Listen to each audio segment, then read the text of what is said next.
एक व्यक्ति बहुत ही परेशान था। वो हमेशा तनावग्रस्त रहता था। उसे लगता था कि पूरे घर की जिम्मेदारी मुझे उठानी पड़ती है और सारे परिवार की भी जिम्मेदारी हमें उठानी पड़ती है। हमारे घर में हमेशा लोगों का आना जाना रहता है, जिसके कारण खर्चे भी बहुत ज्यादा हो जाया करते थे और वो तनावग्रस्त रहता था। बच्चे के कुछ बोलने पर बच्चों को डांट दिया करता था और पत्नी से झगड़े भी किया करता था। एक दिन बच्चा उसके पास आया और उसने कहा कि पिताजी, मुझे एक होमवर्क मिला है स्कूल से और आपकी हेल्प चाहिए। आप मुझे बताएं कि मैं इसमें क्या लिखूं। पिता होमवर्क देखे बिना उसे डांट कर वहां से भगा देता है और वो बच्चा अपने रूम में चला जाता है।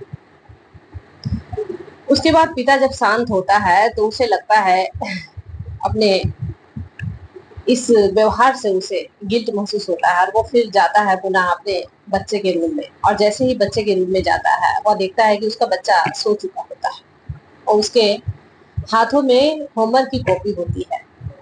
अब वो सोचता है कि उसके होमवर्क की कॉपी को वो उसके बैग में डाल देगा। इसके लिए वो उसके नजदीक जैसे जाता है और कॉपी जैसे ही उठाता है, वो देखता है कि उस कॉपी में लिखा होता है। कुछ चीजें बुरी लगती हैं पहले, फिर बाद में वही चीजें अच्छी लगने लगती हैं।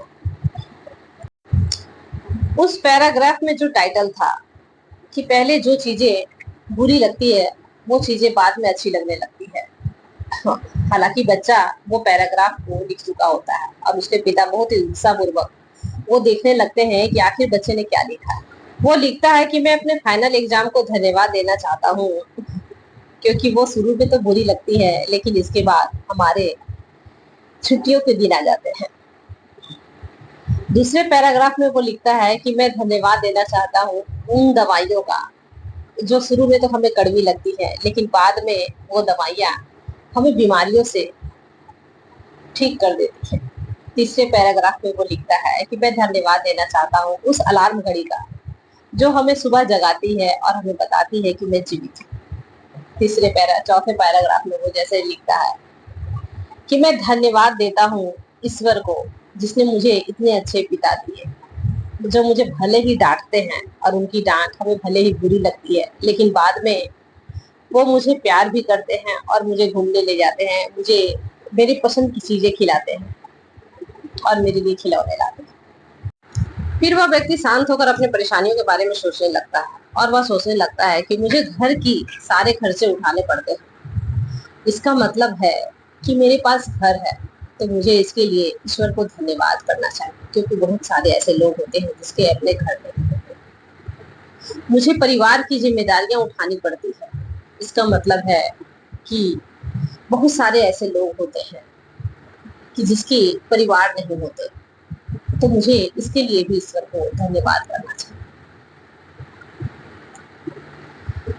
मेरे घर हमेशा रिश्तेदार का आना जाना लगा रहता है। इसका मतलब ये है कि मैं एक सामाजिक व्यक्ति हूँ, इसीलिए मेरे घर में लोग आते हैं जो हमें हर दुख और हर सुख के जो हमारे साथी होते हैं।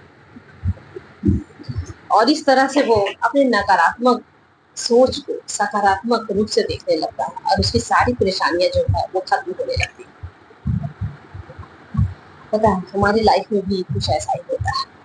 जब हम अपनी प्रॉब्लम्स को नकारात्मक रूप से देखते हैं ना, तो हमें उस समस्या का समाधान नहीं मिलता और हम बहुत ही डिप्रेशन में चले जाते हैं। लेकिन जैसे ही हम सकारात्मक रूप से सोचने लगते हैं अपनी परेशानियों के बारे में, तो वो परेशानियां जो है वो धीरे धीरे हटने लगती है हमारे लाइफ से और हमें उन परेशानियों से निकलने का नए नए रास्ते दिखने लगते हैं। इसलिए हमेशा ईश्वर को धन्यवाद दें कि आप जो हो, जहाँ हो, जैसे हो, धन्यवाद करें ईश्वर को परेशानियों से निकले।